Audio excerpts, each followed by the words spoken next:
Agora vamos abrir a nossa Bíblia no Evangelho de Lucas, capítulo 9. Evangelho de Lucas, capítulo 9. Vamos continuar acompanhando Jesus no caminho até Jerusalém.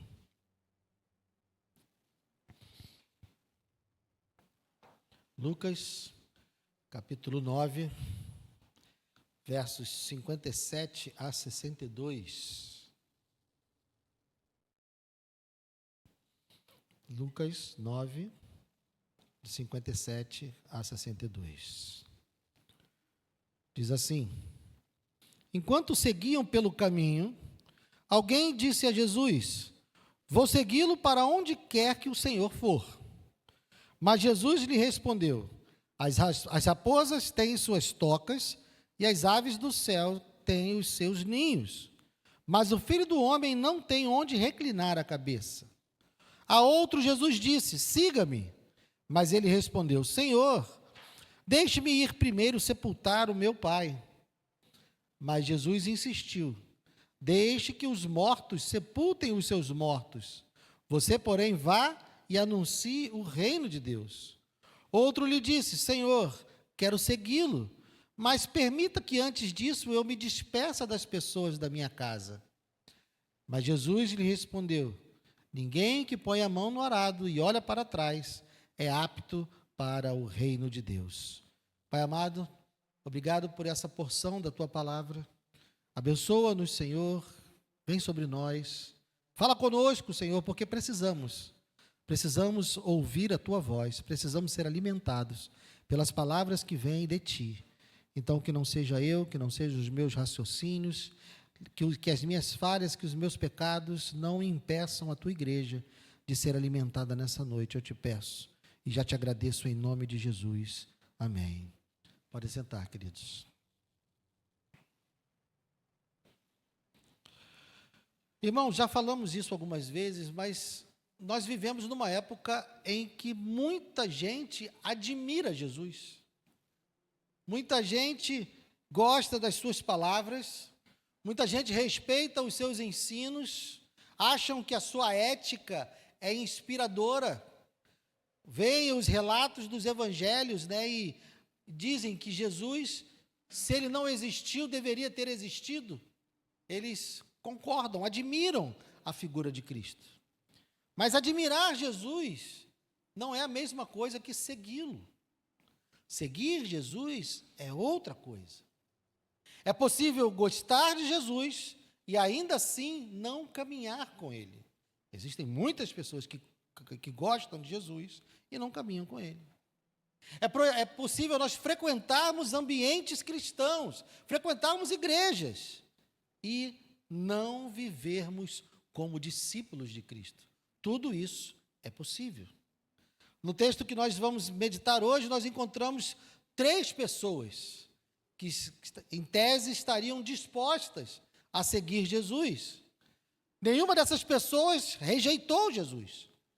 Nenhuma dessas pessoas foi agressiva com Jesus. Nenhuma delas disse para Jesus que não gostava dele ou que não o queria seguir. Nenhuma delas disse isso. Mas Jesus revela algo profundo. Que o verdadeiro discipulado, segui-lo, tem um custo. E isso fica explícito nesses diálogos. Nós vemos que esse relato, Lucas organiza o seu evangelho e coloca essa situação logo após a expressão de que Jesus estava firmemente resoluto a ir para Jerusalém. É uma composição que Lucas intencionalmente faz aqui uma oposição entre a convicção de Cristo de seguir o seu caminho e as respostas hesitantes daqueles que diziam querer segui-lo. Jesus estava firmemente decidido, ele sabia qual era o seu destino, ele estava caminhando para a cruz, ele sabia que em Jerusalém ele encontraria a morte, a dor e o sofrimento, a traição, a injustiça, ele sabia que encontraria tudo isso lá, mas ele decidiu ainda assim caminhar firmemente para lá, porque esse era o seu propósito. Quem é que está disposto a seguir um Cristo que está caminhando para a cruz? É sobre isso que nós vamos meditar hoje. Então, os versos 57. Enquanto seguiam pelo caminho, alguém disse a Jesus: vou segui-lo para onde quer que o Senhor for. À primeira vista, essa frase faz parecer que esse homem era um discípulo ideal. Esse aí está firmemente decidido. Esse está com certeza querendo seguir Jesus. Ele não foi chamado. Percebam que um deles será chamado, mas esse em específico não foi chamado por Jesus. Jesus não chegou até ele e disse: segue-me. Ele foi até Jesus, disse: eu te seguirei para onde quer que você for. Mas Jesus, de maneira surpreendente, responde, dizendo: olha, as raposas têm suas tocas, e as aves dos céus têm os seus ninhos, mas o Filho do Homem não tem onde reclinar a cabeça. Jesus aqui não está falando apenas de moradia. Ele está dizendo: olha, a missão para o qual eu vim, o caminho que eu estou trilhando, não é um caminho de conforto, não é um caminho de prazer, de descanso. O que Jesus está descrevendo para esse homem que se dispôs a segui-lo, é descrever qual é o seu caminho. Ele está ensinando: olha, o meu caminho é esse. É um caminho sem conforto. O Messias, ele não veio para conquistar reinos humanos, ele não veio para conquistar tronos humanos, ele não veio para fundar reinos humanos. O Messias, o Senhor, ele encarnou para poder ir rumo à rejeição, rumo à cruz.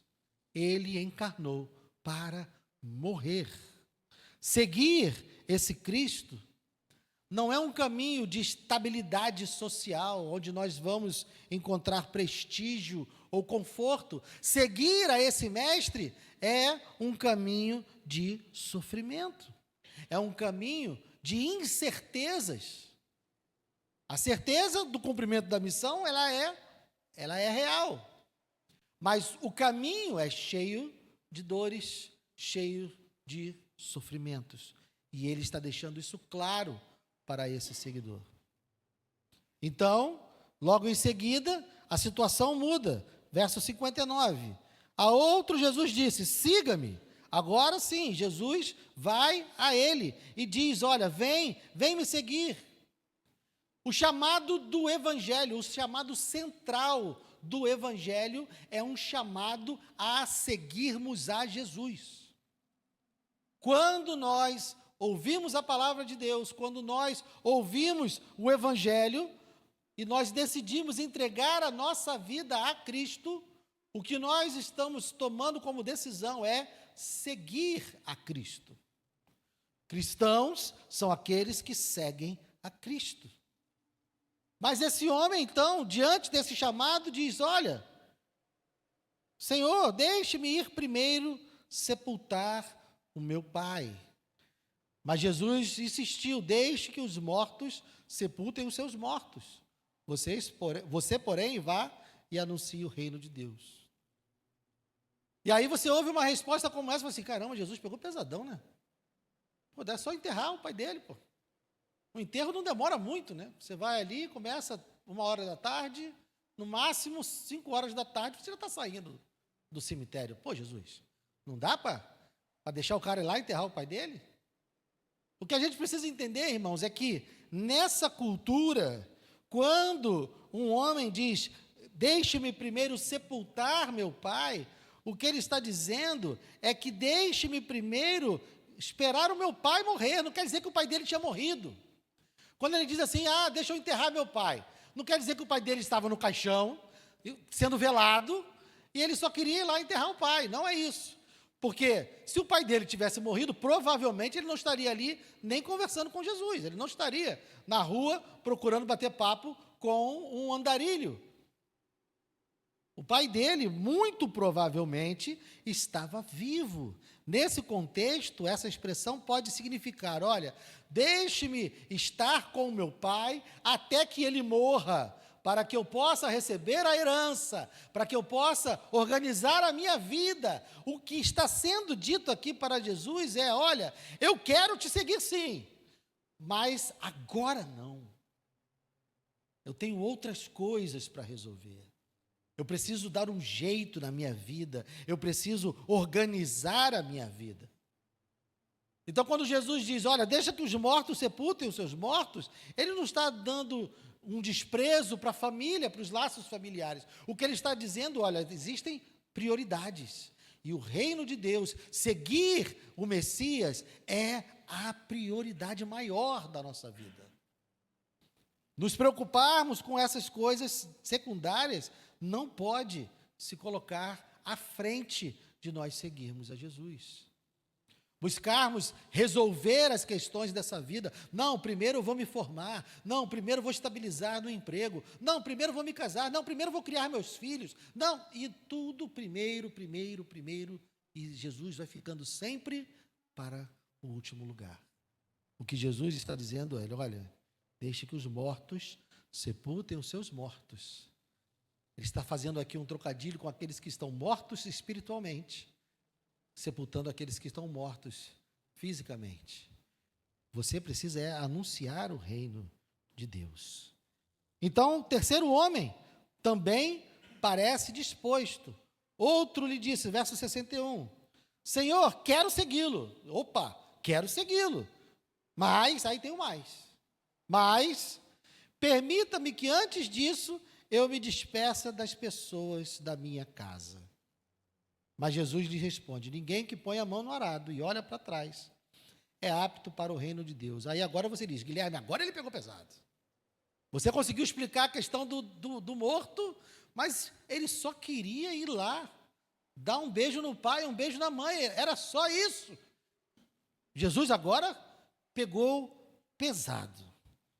Lucas aqui, e talvez você já tenha percebido, mas se não percebeu, lembre-se do primeiro livro dos Reis, capítulo 19, quando Elias está recrutando Eliseu para substituí-lo no ministério profético.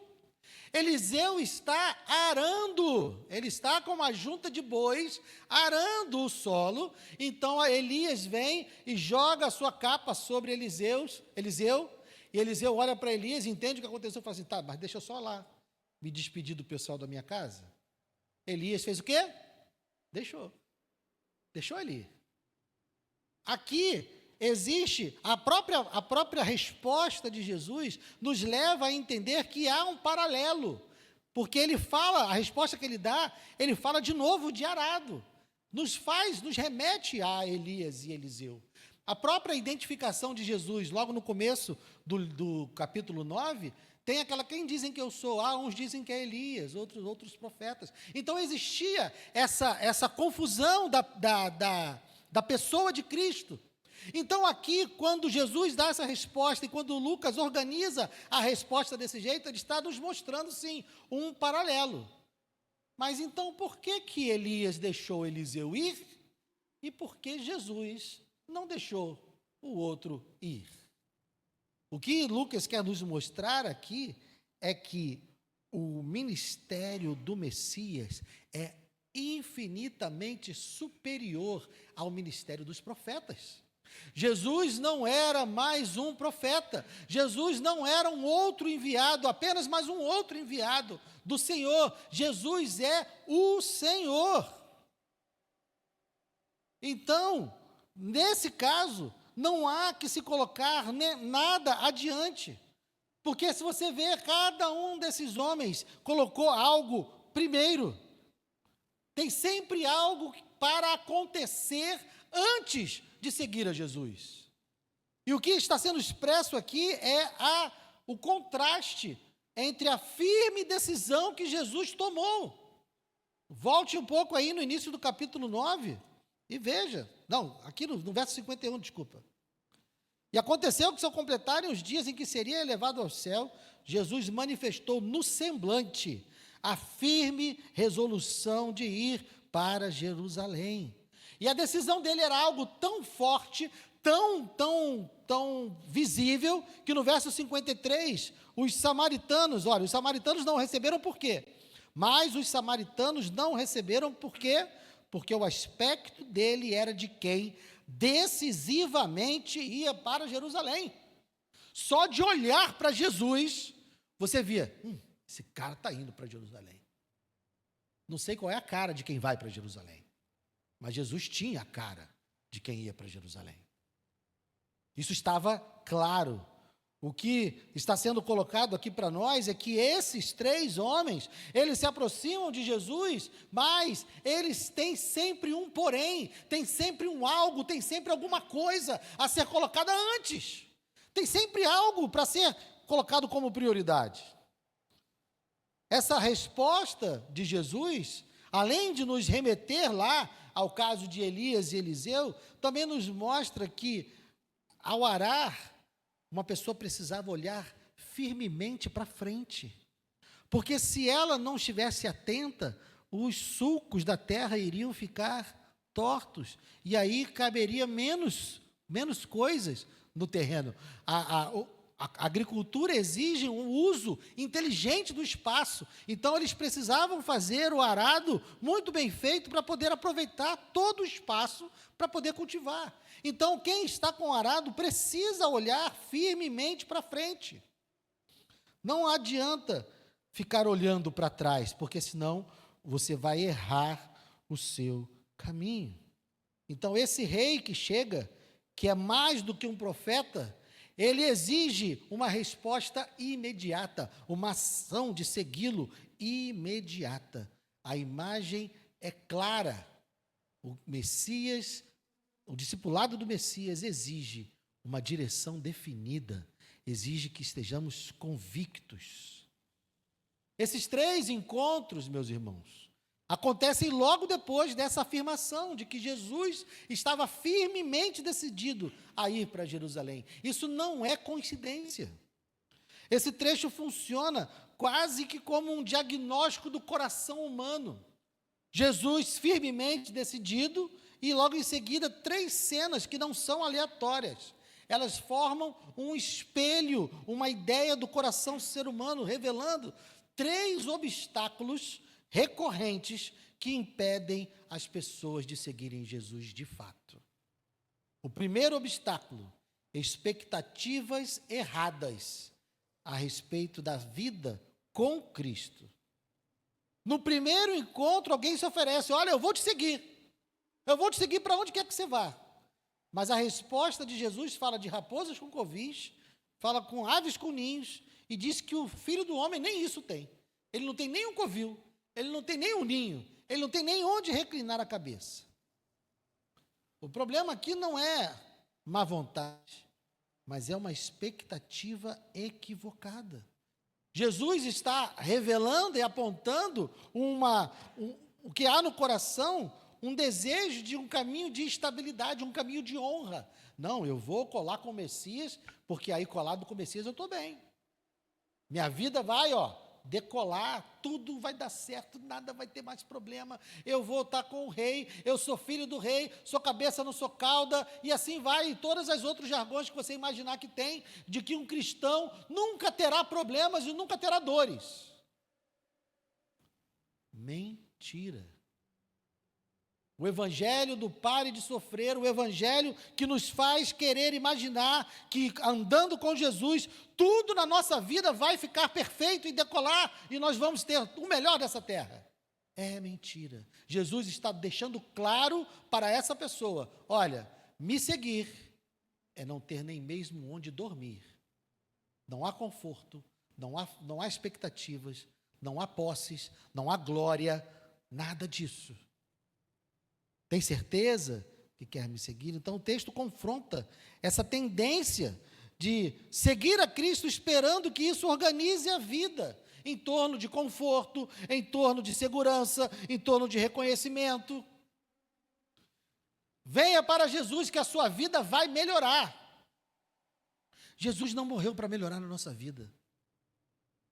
Jesus morreu para que nós fôssemos livres da condenação do pecado e fôssemos livres da morte e pudéssemos então viver com Ele eternamente. Mas esse mundo aqui não é o nosso alvo. Aqui nós teremos aflições. Ele mesmo nos disse isso. Então quem busca Jesus achando que vai melhorar de vida, pode esquecer. É isso que ele está dizendo. Se você tem no seu coração uma expectativa de que andar comigo vai fazer com que a sua vida fique estável, sua conta bancária não vai ter mais problemas, ninguém vai ficar doente na sua casa, você não vai ser assaltado, você não vai sofrer violência, você não vai sofrer de injustiça. Se é isso que você pensa, então segue outro caminho. Porque andar comigo não é isso. Então esse é o primeiro obstáculo. Expectativas erradas. Muitas vezes pregamos o evangelho ensinando essas coisas erradas.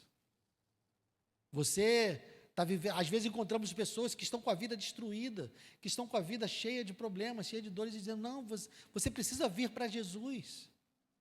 Eu já vi argumentos de gente evangelizando, fazendo a conta, olha, se você, Jesus vai te libertar do vício de cigarro. Você já viu quanto você gasta com cigarro? Imagina o que você poderia fazer com o dinheiro que você economizará com o cigarro. Meu Deus, que argumento! Jesus não morreu para eu parar de fumar e economizar dinheiro para comprar um carro com o dinheiro do cigarro. Nossos olhos não estão nessa terra. As promessas do Evangelho não são para essa vida. As promessas do Evangelho são para a eternidade. Segundo obstáculo, prioridades concorrentes. No segundo encontro, Jesus toma a iniciativa e diz, segue-me. Mas a resposta vem acompanhada de um adiamento. Mas não era um adiamento qualquer. Era um adiamento de um tempo indeterminado. Não, Jesus, ó, a mensagem do Evangelho é legal. Seu ministério é legal. Esse negócio aí da cruz é maneiro também. Mas agora, está pertinho de eu me formar. Ou então está pertinho de eu comprar aquela casa que eu tanto queria. Está pertinho de eu conseguir aquela promoção. Está pertinho. Olha, eu preciso aguardar. Agora não dá. Mas daqui a pouco eu vou. Não podemos reagir assim. Aqui não é uma expectativa errada, mas é uma prioridade dividida. A pessoa não rejeitou Jesus. A pessoa não foi contra Jesus. Ela disse, não, isso aí tudo é legal. Tudo é muito importante. Mas eu tenho outra prioridade. Eu tenho outras coisas para resolver antes. Depois eu vou. Daqui a pouco eu vou. Eu já vi pessoas que dizem, não, Guilherme, tomara que aconteça comigo que nem o homem da cruz, o ladrão da cruz. Ele acha que vai fazer o que quiser nessa vida e fica contando que no leito de morte ele vai aceitar Jesus. Eu falei, vai vendo. Tomara que aconteça. Não espero ver esse meu amigo no inferno porque o plano dele deu errado. Mas eu garanto que ele está correndo um risco absurdo. Deus pode salvá-lo no último momento? Pode, claro que pode. E eu oro para que o salve. Nem que seja no último momento. Mas é viver de uma maneira muito arriscada. Se você tem consciência do plano do Messias, se você tem consciência do ministério do Messias, se você entende que segui-lo é uma questão de vida ou morte eterna, e você vai adiar isso por qualquer outra coisa, tem algo muito errado. Então, o reino de Deus, ele não entra numa agenda. Ele não é um compromisso que a gente marca. Olha, abre aqui o Google Agenda. Não, esse mês eu estou lotado. Mas Jesus, ó, daqui a uns 3 meses eu vou marcar aqui e eu vou lá e vou me entregar. Tá bom? Não é assim. É Jesus que organiza a nossa agenda.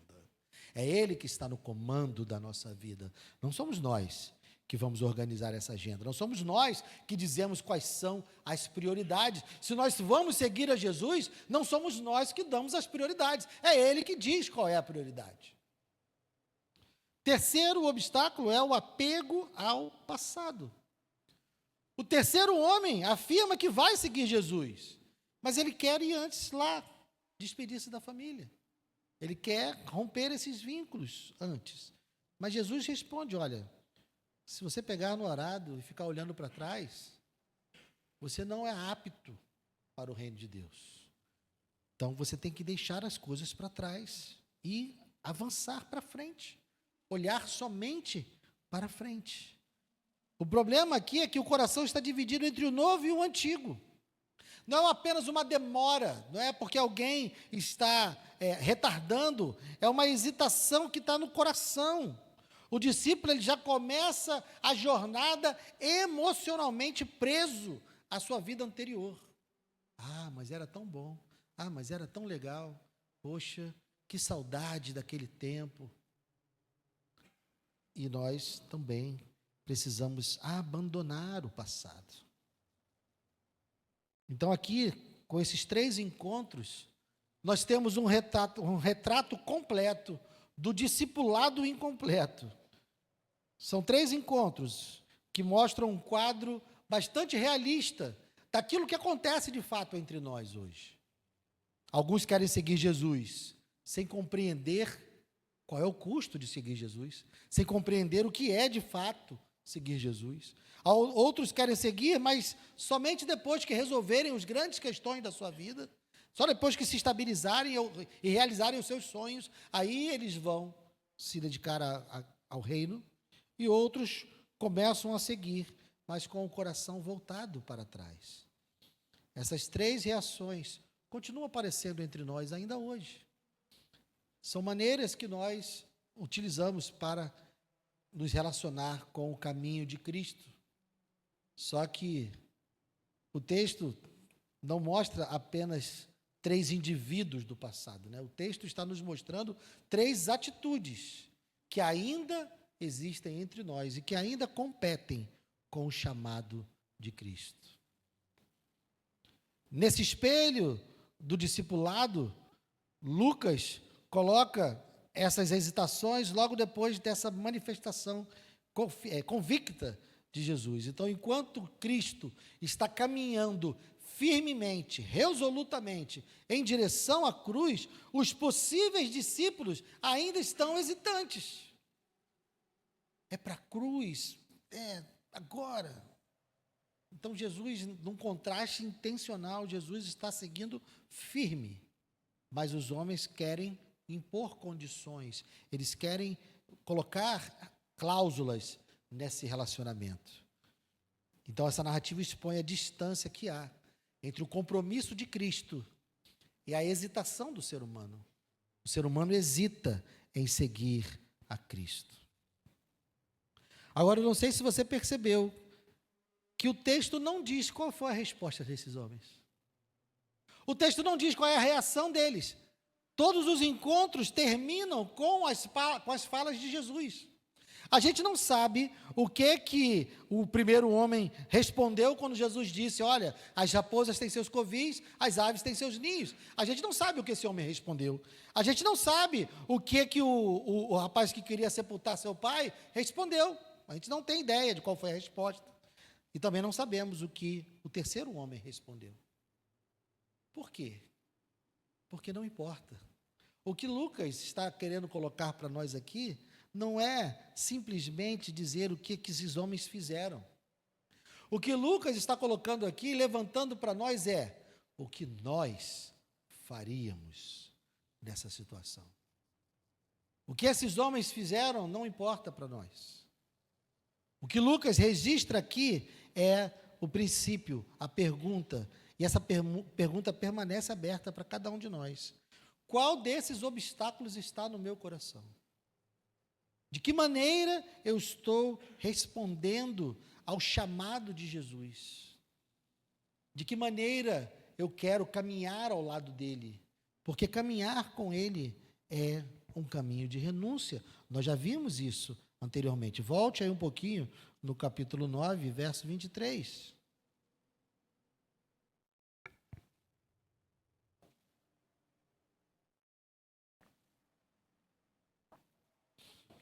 Jesus dizia a todos: se alguém quiser vir após mim, negue-se a si mesmo, dia a dia, tome a sua cruz e siga-me.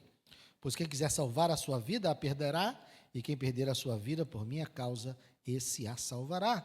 De que adianta uma pessoa ganhar o mundo inteiro, se vier a perder-se ou causar dano a si mesmo? Pois quem se envergonhar de mim e das minhas palavras, dele se envergonhará o Filho do Homem, quando vier na sua glória e na glória do Pai e dos santos. Em verdade lhes digo que alguns dos que aqui se encontram não passarão pela morte, até que vejam o reino de Deus. Não vou repetir, porque nós já falamos sobre isso nas mensagens anteriores dessa série. Hoje é o terceiro sermão dessa série que acompanha o caminho da cruz. Mas o que nós precisamos entender é que o custo do discipulado tem a ver com negar a si mesmo, tem a ver com tomar a cruz.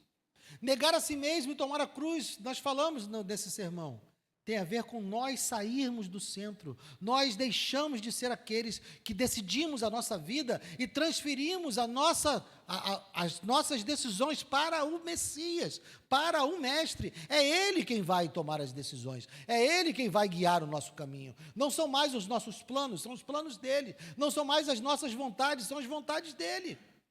Esse é o discipulado verdadeiro. É isso que é seguir Jesus pelos seus caminhos, sabendo qual é o destino. Mas existe uma diferença. Porque Jesus está caminhando para a cruz. Nós vamos tomar a nossa cruz, mas Ele já passou pela morte. Ele sofreu.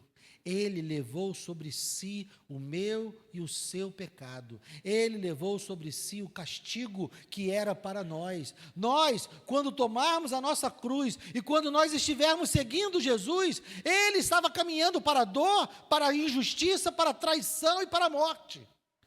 Nós, quando estamos seguindo a Jesus, carregando a nossa cruz, nós estamos caminhando para a Nova Jerusalém. Nós estamos caminhando para os prêmios que Ele conquistou na cruz.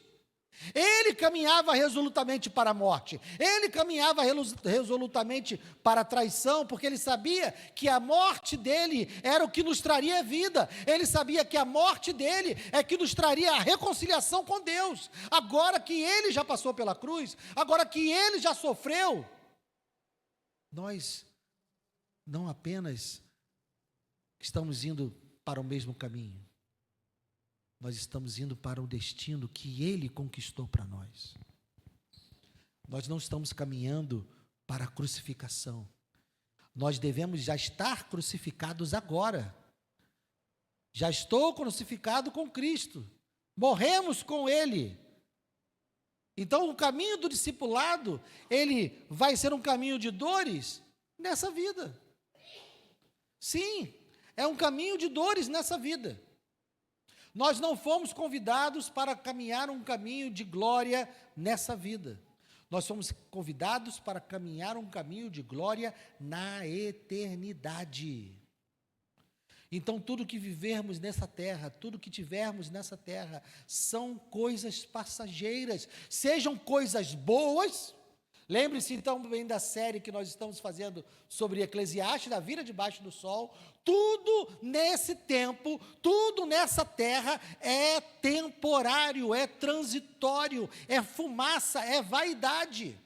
Não existe dor que vivamos nesse mundo que vai durar para sempre. Não existe alegria que vivamos nesse mundo que vai durar para sempre. Mas, meus irmãos, quando a nossa caminhada terminar, aí é gozo e alegria eternos. Eternos. Você não vai nem se lembrar dos tempos que você teve de dor aqui, porque a glória do que você vai estar vivendo é tão superior, é tão maravilhosamente melhor, que qualquer sofrimento dessa vida não se compara. Então o custo desse discipulado pode parecer algo altíssimo, mas não é, porque o preço altíssimo foi pago por Ele na cruz. Ele pagou o preço altíssimo. Todo o sofrimento que nós tivemos aqui nessa terra não se compara, não é preço que estamos pagando. É simplesmente consequências de vivermos num mundo caído, num mundo de pecado. Então, as dores que vivemos nesse mundo aumentam a nossa expectativa, aumentam o nosso desejo de vermos o nosso Senhor voltar, de sermos resgatados por Ele de maneira definitiva e entrarmos com Ele na nova Jerusalém que descerá do céu. E nós passaremos a eternidade com Ele, sem dor, sem morte, sem nenhuma doença, sem nenhuma lágrima, sem nenhuma tristeza.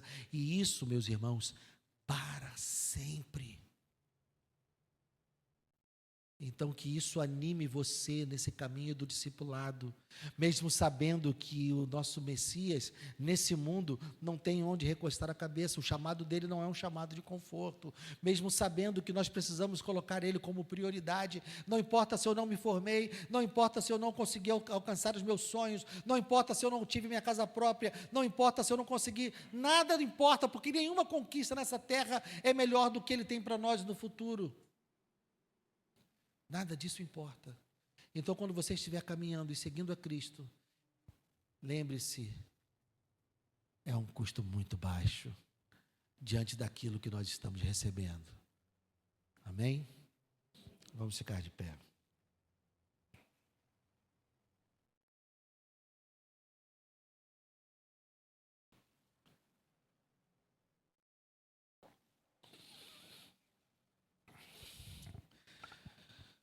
Oh, Deus, ajuda-nos, Senhor. Ajuda-nos a entender se há algum desses obstáculos nos nossos corações. Que Teu Espírito nos ajude a olhar para o nosso interior, iluminar o nosso interior e ver se em nós há alguma dessas objeções, algum desses obstáculos. Porque nós queremos seguir ao Teu Filho. Nós queremos seguir no caminho do Cristo. Queremos caminhar com Ele. Nós não estamos buscando apenas conforto, Senhor. Nós não estamos adiando a nossa obediência. Nós não estamos com os olhos constantemente voltados para trás. Nós queremos tomar a nossa cruz, negar a nós mesmos e seguir ao Teu Filho. Porque sabemos, ó Deus, qual é o destino para o qual Ele está nos conduzindo. Ele já caminhou por nós. Ele já conquistou por nós. Ele já chegou em Jerusalém. Ele já chegou no Calvário. Ele já chegou na cruz. E na cruz Ele conquistou para nós tudo o que há prometido para aqueles que estão nele. A vida eterna, a paz, a nova Jerusalém. Oh Deus, que não haja entre nós ninguém que seja apenas um admirador de Cristo. Que não haja entre nós, Senhor, pessoas que caminham por essa igreja, mas que apenas gostam de Jesus, que apenas gostam da igreja. Faz de nós discípulos, faz de nós homens e mulheres que seguem, que negam a si mesmo e que tomam a sua cruz.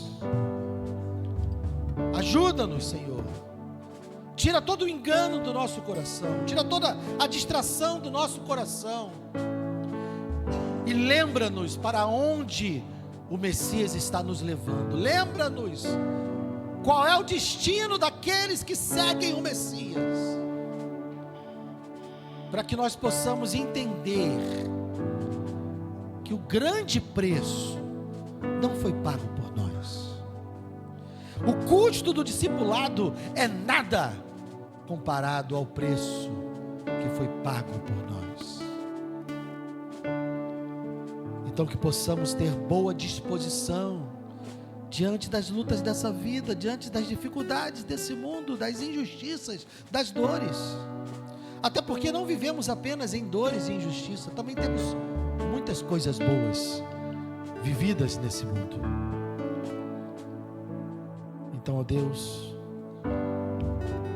obrigado por nos dar esse novo destino. Obrigado por nos conceder gratuitamente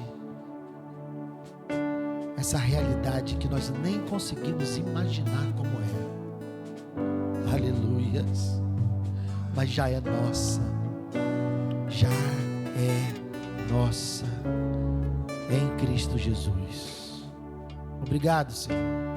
Obrigado por essa salvação maravilhosa. Te louvamos, te bendizemos. Em nome de Jesus. Amém e amém. Glória a Deus.